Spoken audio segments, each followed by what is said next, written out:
Surya Paloh ketemu dengan Jokowi selesai, kemudian tidak ada reshuffle, artinya Surya Paloh sudah agreement dengan Pak Jokowi tidak melanjutkan dukungan terhadap Anies dan berbalik. Informasinya adalah bahwa mereka sepakat untuk berpisah secara baik-baik. Oke. Nah, sekarang juga kan belum ada tuh tiga partai itu segera mendeklarasikan. Kapan itu mendeklarasikan? Kalau ini Bung, dengan utang Anies 50M itu bagaimana ini? Bagaimana menurut Anda? Apakah Anies terancam tidak akan mendapatkan tiket di 2024 atau sebaliknya akan memenangkan pertempuran di 2024? Saya tunggu komentarnya. Assalamualaikum warahmatullahi wabarakatuh. Waalaikumsalam warahmatullahi wabarakatuh. Pemirsa, kondisi politik mutakhir, yaitu tentang Anies. Anies banyak yang memprediksi terjegal untuk dapat tiket di Pilpres 2024. Terkini ini ada isu tentang pinjaman 50M yang belum dilunasi oleh Anies Baswedan kepada Sandiaga Uno. Nah, saya pengen bincang-bincang dengan Bung Tony Rosin, temannya Anies Baswedan. Apa kabarnya, Bung? Kabar baik. Iya. Bung, kita lihat ya, kemarin Pak Surya Paloh itu ketemu dengan Pak Jokowi. Nah, kemudian santer tanggal 1 Februari Rabu Pon akan ada reshuffle. Kemudian tidak jadi, dan saya juga kecelek. Waduh, ini Nasdem ini selesai nih persoalannya. Nah, tiba-tiba Pak Surya itu masuk ke Kim, kemudian ketemu juga dengan PKB dan Gerindra. Kemudian juga ada kelompok massa yang mendemo Nasdem agar tetap konsisten. Nah, ada kabar selentingan bahwa disinilah akhirnya Anies terjegal, tidak dapat tiket karena Nasdem urung mendukung Anies. Ini bagaimana, Bung? Kita lihat track record Nasdem. Nasdem itu kalau sudah dukung orang, itu tidak mundur dan all out dengan mengambil semua resiko. Jokowi misalnya, kan dulu pasang baliho duluan di mana-mana. Iya. Pasang baliho di mana-mana, mau orang ngomong apa terserah. Gitu. Terus kemudian Ahok gitu kan, mau dituduh sebagai metro apalah macam-macam lah, jalan terus. Kenapa? Karena Nasdem setiap membuat keputusan itu penuh dengan kalkulasi dan keyakinan, meskipun kalkulasi tidak selalu benar. Tetapi pada saat itu hampir semua orang mengatakan berdasarkan pada survei Ahok akan menang kan gitu. Iya. Surveinya 40% lebih. Anies di bawah 20%. Berbalik kan, artinya salah menghitung variabelnya. Terus ketika Ridwan Kamil belum apa-apa, langsung Ridwan Kamil dideklarasikan gitu loh. Orang kaget, ini tanda-tanda hujan nggak ada, kok udah lebat gitu. Itulah Nasdem. Dan saya mendengar Nasdem merencanakan ini udah sangat lama sekali. Ketika saya coba untuk mengkonfirmasi ke orang yang dalam tanda kutip tahu tentang Nasdem dan bisa dipercaya ketika bicara, dia bilang, ya Nasdem komitmen. Benar. Sampai dia sebutkan sesuatu yang belum terjadi. Kata dia, Pak Tony nanti lihat. Kalau di yang dideklarasikan 3 orang itu, nanti itu ada Anies, ada Ganjar, ada Andika.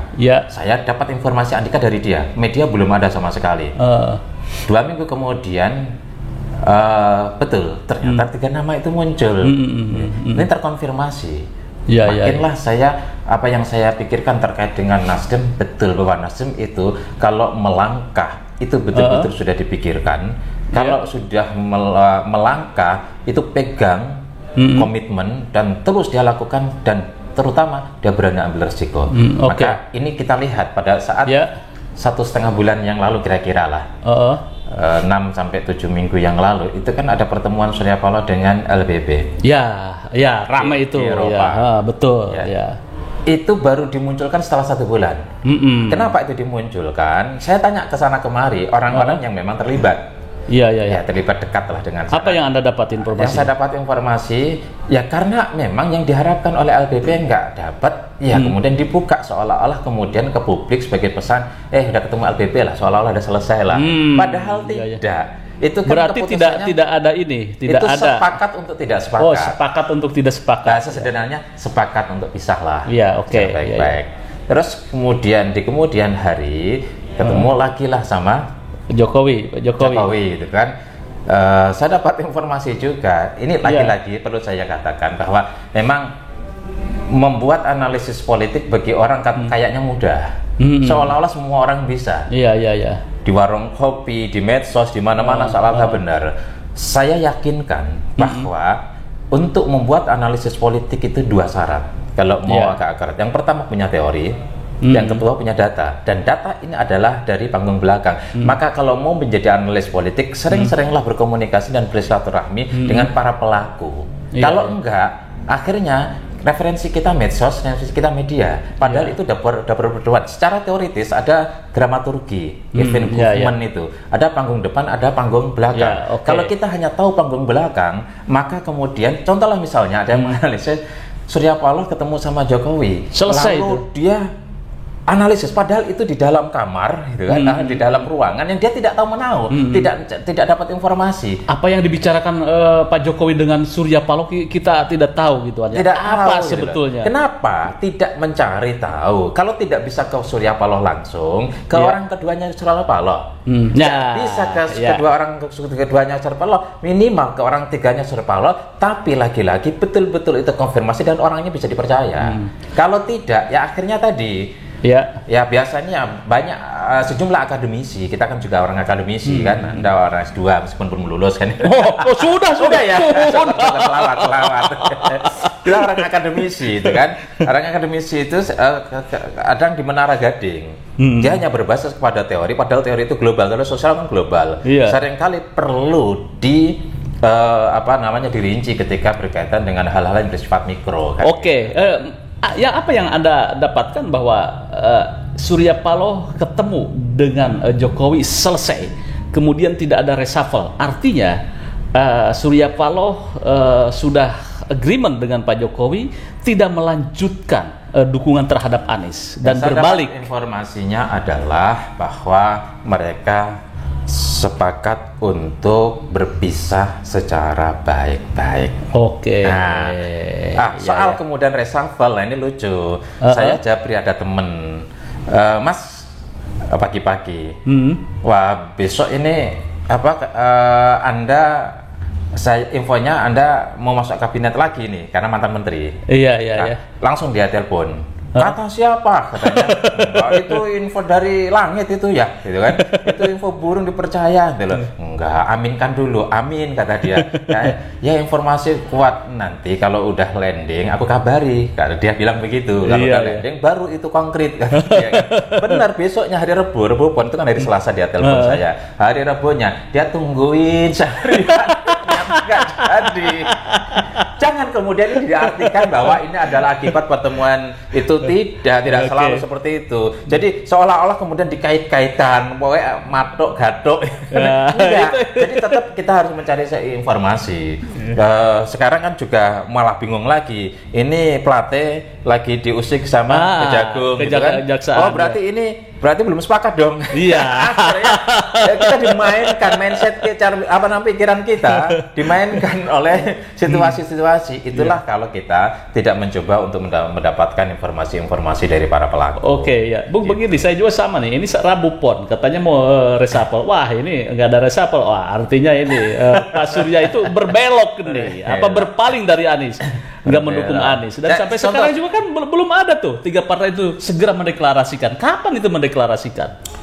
Soal deklarasi itu kan mereka kemudian merumuskan waktu yang tepat yang bareng-bareng sama mereka. Ini kan sebenarnya masing-masing sudah mendeklarasikan. PKS sudah, meskipun bahasanya adalah bahasa mendukung, konsisten dan sebagainya. Saya itu kalau mendapat berita-berita itu biasanya saya cek kepada orang-orang nomor 1, entah itu PKS, entah itu Nasdem, entah itu Demokrat. Saya cek gitu kan, benar nggak informasi ini, benar nggak informasi itu, sehingga Kalau kemudian tiga-tiganya memberikan informasi yang sama, masa harus ngikutin berita yang masih belum jelas, masa ngikutin medsos yang masih belum jelas gini, gitu kan? Kalau kemudian kita awam sajalah nggak dapat informasi, awam sajalah kita lihat. Nasdem sudah sekitar 4 bulan menunggu deklarasi. PKS dulu, gitu kan? PKS dulu. Nah ini saya cerita lah, saya buka. Ada orang PKS manggil saya satu ruangan, dia bilang, Pak Tony jangan cerita kepada siapapun Anda ketemu sama saya. Tapi saya jamin Anda nggak usah berpikir macam-macam. Anda sebagai seorang pengamat, ya, ini adalah info yang valid. PKS ada di Anies. Ada pertemuan ini intens. Udahlah, percaya sama saya. Jangan salah analisis sebagai seorang pengamat. Tapi Anda nggak perlu cerita kepada siapapun bahwa Anda ketemu sama saya. Itu satu contoh gitu. Padahal pada saat itu orang pada bicara, PKS nggak mau, PKS dapat 3 menteri. Ada anggota DPR 3 kali, 4 kali telepon sama saya. Pak Tony, gitu kan, percaya sama saya, PKS itu, gitu kan, sudah deal dapat 3 menteri, gitu kan, udah sekian T, dinaikkan lagi sekian T, udah deal, udah selesai itu. Jadi saya bilang tidak mendukung Anies. Berulang kali, berulang kali dia telepon sama saya dan bahkan ketemu meyakinkan seperti itu. Saya ketawa. Kenapa? Saya tahu dia informasi dari mana. Dan itu banyak yang mendapatkan informasi seperti itu. Kenapa? PKS itu ibarat menganalisis sederhana. PKS itu puasa 30 hari. Udah 29 hari, tinggal 1 hari mau lebaran, maka kemudian mau dibatalin. Kira-kira gitu. Kenapa? 80% lebih pendukung PKS adalah dukung Anies. Itu terus kemudian Nasdem, dia udah rencanakan cukup lama. Kemudian dengan resiko yang diambil sedemikian rupa, maka kalau kita tanya sama orang Nasdem, itu hilang menterinya. Kita tunggu. Mesti jawabannya gitu. Kita justru lebih cepat lebih baik. Itu artinya bahwa Nasdem di satu sisi dituduh kadrun, di sisi lain mau reshuffle, apa dia bilang, di sisi lain ada yang masih 1-2 pendukung Anies yang masih mencurigai itu nggak bener, nggak komitmen, paling main-main gitu kan. Posisinya itu cukup berat. Paling nggak enak posisi sekarang itu adalah Nasdem. Kenapa? Gitu loh. Dia ambil resiko ada di hari semua. Sementara PKS nggak ambil resiko, Demokrat nggak ambil resiko, meskipun 2 ini kan datangnya belakangan. Kalau Demokrat dia mau kemana? Kalau dengan PDIP nggak mungkin. Nggak mungkin. Sulit. Terus kemudian hampir tidak mungkin lah. Kalau soal mungkin tidak, Tuhan lah. Hampir tidak mungkin. Terus kemudian dengan KIB capres saja nggak punya. Gitu. Kemudian datang baru juga nggak dianggap. Dengan Gerindra kita tahu hubungan antara Pak Prabowo dengan SBY juga punya histori yang kurang harmonis, gitu kan, kurang harmonis. Maka nggak ada pilihan yang lain. Ini kalau ke Anies, gitu kan, dia bisa apple to apple. Sama Nasdem, gue juga gagah, gitu kan. Elektabilitas gue, kursi gue juga nggak kecil-kecil amat, gitu loh. Dengan PKS, gue juga gagah. Kita bertiga, apple to apple. Kita bertiga adalah orang yang sejajar, setara, gitu. Sama-sama. Kalau negosiasi, negosiasi. Tidak ada yang dominan. Nggak ada yang dominan, nggak ada yang lebih tinggi, nggak ada yang lebih rendah. Itu tidak dimiliki oleh yang lain. Kalau Nasdem kemudian mundur, justru malah lebih masalah daripada 2 ini. Gitu, jauh lebih bermasalah. Maka sulit kita membayangkan atau membuat sebuah opini bahwa Nasdem itu akan pergi, sulit. Inilah saatnya Nasdem justru sedang menikmati apa yang selama ini dilakukan. Sudah punya kawan, kemarin kan sendirian, sekarang punya kawan, terus kemudian dia ambil resiko sendiri. Kalau mungkin ini resikonya katakanlah dari istana dan pendukungnya, kalau kemudian dia mundur, resikonya malah dari konstituen. Ngapain? Jadi apa hal yang tidak mungkin bahwa Nasdem urung mendukung Anies? Hampir tidak mungkin. Tidak mungkin Tuhan lah. Artinya bahwa Nasdem itu 9,99% pasti mendukung Anies. Tidak akan surut. 9,9999% Itu analisis saya saya berdasarkan juga info-info yang saya dapatkan dari mereka. Termasuk ini contoh juga ketika Nasdem datang kepada PKB, Iya. PKB, Gerindra. Iya. ya. Padahal kan nggak tahu. Iya. Apa yang dibicarakan di antara mereka? Kita bermanuver yuk di antara mereka itu, antara Gerindra dengan dengan Nasdem. Kita bermanuver yuk, siapa yang dapat hasil nanti. Ternyata ketika belum nyampe, gitu kan? Belum nyampe, Demokrat sudah ngumumin. Iya. Si orang dari Gerindra bilang, telepon. Lu belum kita mulai, lu udah dapat hasil duluan. Ini satu contoh. Ya, perlu saya buka juga, ini menarik juga. Gitu bahwa Demokrat itu menerima bahwa cawapres itu dilakukan. Jadi pagi-pagi sudah mengumumkan gitu kan. Ya, oke. Lalu ini Bung, dengan utang Anies 50M itu bagaimana ini? Kan kalau kita lihat di Hersubino Anif gitu kan, dari Hersubino Arif Point yang ada di YouTube-nya, itu kan jelas di ini. Saya cross check memang begitu, informasinya cepat. Jadi awalnya dulu saya pernah mendapatkan cerita dari, saya buka aja, Mardhani Alisera pada saat kampanye Pilgub DKI. Mas Anies tidak punya duit, tapi butuh logistik. Maka Anies diminta oleh Mardhani untuk tanda tangan utang piutang. Ini benar ini, yang minta ini Mardhani Alisera untuk pinjam duit ke di Sandiaga. Pada saat itu. Anies bilang, lah asetku segini, duitku segini, gimana nanti aku bayar? Anies nggak punya duit. Punya duit, gimana aku bayar? Terus didesak-desak, gimana dirayu-rayu, dibujuk-bujuk. Masalahnya ini, kita butuh logistik, harus tenggeng-rengteng gitu kan, dan sebagainya. Ya nggak tahu kemudian cerita detailnya seperti apa. Saya pernah mendapatkan cerita itu dari Mardhani Alisera langsung, gitu kan. Terus kemudian kemarin muncul, gitu kan. Ternyata itu ada tanda tangan pinjaman 20 miliar. Terus kemudian berikutnya 30 miliar. Itu di putaran pertama. Saya tahu lebih dari itu, tapi tidak saya umumkan di sini. Kemudian 50 miliar. Tapi di situ ada, menurut informasinya, ada klausul. Kalau kalah wajib dibayar. Tapi kalau menang lunas. Logikanya begini, Bung. Anies calonkan itu nggak punya duit, 20M aja nggak punya duit. Lah itu kalau kalah bayar 50M, duit dari mana Anies Baswedan? Sudah jatuh tertimpa tangga pula ini. Anies banyak teman juga. Contoh seperti saya gitu kan, saya ini kalau misal nggak punya duit itu teman tahu, kayaknya lagi nggak punya duit itu, tahu-tahu transfer. Ini serius, artinya inilah kawan gitu loh.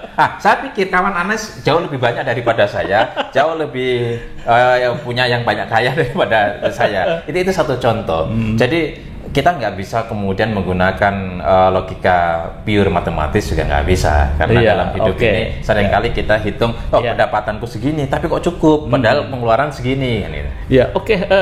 Sandiaga dalam sebuah keterangannya di beberapa media, tidak perlu saya sebutkan, bahwa setelah sholat istikharoh dan rembug keluarga, maka diikhlaskanlah 50M. Artinya kan itu utang loh, Bung. Utang dan diikhlaskan oleh Sandiaga. Ya, kalau untuk membuktikan bahwa itu belum lunas atau sudah lunas kan sederhana. Capture aja. Kemudian dipublish. Kalau mau agak rame dan dramatis, pengadilan. Supaya masyarakat itu tahu pokok persoalannya, tidak mengira-ngira, tidak duga-duga. Capture ini loh, valid apa enggak? Kalau itu ternyata yang di capture itu adalah palsu dan diakui itu, ya tuntut ke pengadilan. Sederhana, kita negara hukum, kemudian kita negara demokratis. Ya sudahlah. Sekarang daripada kemudian masyarakat beropini, masyarakat menduga-duga penuh dengan teka-teki, gitu kan? Seolah-olah ini hutang belum selesai, kemudian diikhlaskan dan sebagainya. Seolah-olah Anies itu berutang yang kemudian nggak bisa bayar. Ngemplang lah, nggak bayar 50M ya. Gitu loh, ya. Di capture, gitu loh, ini loh, atau Oke. laporkan ke pengadilan sebagaimana usul Ahmad Ali dari Nasdem. Iya, oke. Gitu. Kalau ternyata kan menurut saya, kalau saya betul-betul ya sudah ini sudah terlanjur jadi, kalau saya sandi ya, saya sayang saya bukan sandi, kalau saya sandi gitu loh, punya utang gitu, terus kemudian udah kepalang basah lah gitu kan, datang ke Anies, Iya. tolong dibayar. Iya, duit gua nih. Itu kan duit gua. Kalau Anies nggak dapat, kan di belakang Anies sekarang banyak orang. Iya, 50 miliar lumayan, Bos. Oke. Kalau Iya. Sandi tidak mau, si Sandi tunjukkan ke saya, suruh saya nagih, saya mau gitu kok. ya. Lumayan. Lumayan. 10% kan. Ya, benar. Pak Sandi, Semoga Pak Sandi selesaikan ini Semoga- Rosid ini. Semoga Mas Sandi itu tahu ini, baca ini, sehingga kemudian minta bantuan sama saya bantu. Saya pegang, saya datangi Anies, saya bilang, Mas Anies, ini Iya. kan hutang Mas Anies. Selesaikan. Tolong dong dibayar, asal tidak ada klausul selesai tadi. Oke. Betul-betul. Tolong dong, ini kan perjanjiannya. Selesaikan dong. Kan aku pengen 10% juga. Debt collector dong. Ente juga kan deket dengan Sandiaga ya.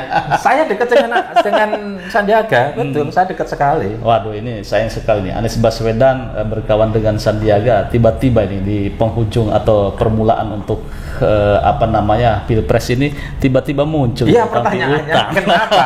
Kenapa sekarang gitu loh? Iya. Kenapa katakanlah Anies selesai dari Gubernur DKI barangkali punya duit itu kan langsung tagih kan enak. Iya, Gitu iya, loh. betul. Langsung ditagih ya. Terus kemudian atau pas jadi gubernur kan banyak orang mendekat gitu loh. Iya, iya, iya. Pas jadi gubernur nagihnya lebih mudah. Iya, iya. Kenapa ketika 3 partai sudah mendeklarasikan diri masing-masing, Anies mau dapat tiket muncul Oke, isu 50 ini. M. Pertanyaannya adalah siapa Oke. sesungguhnya di balik Sandiaga yang memainkan isu ini? Oke, kita bongkar nanti.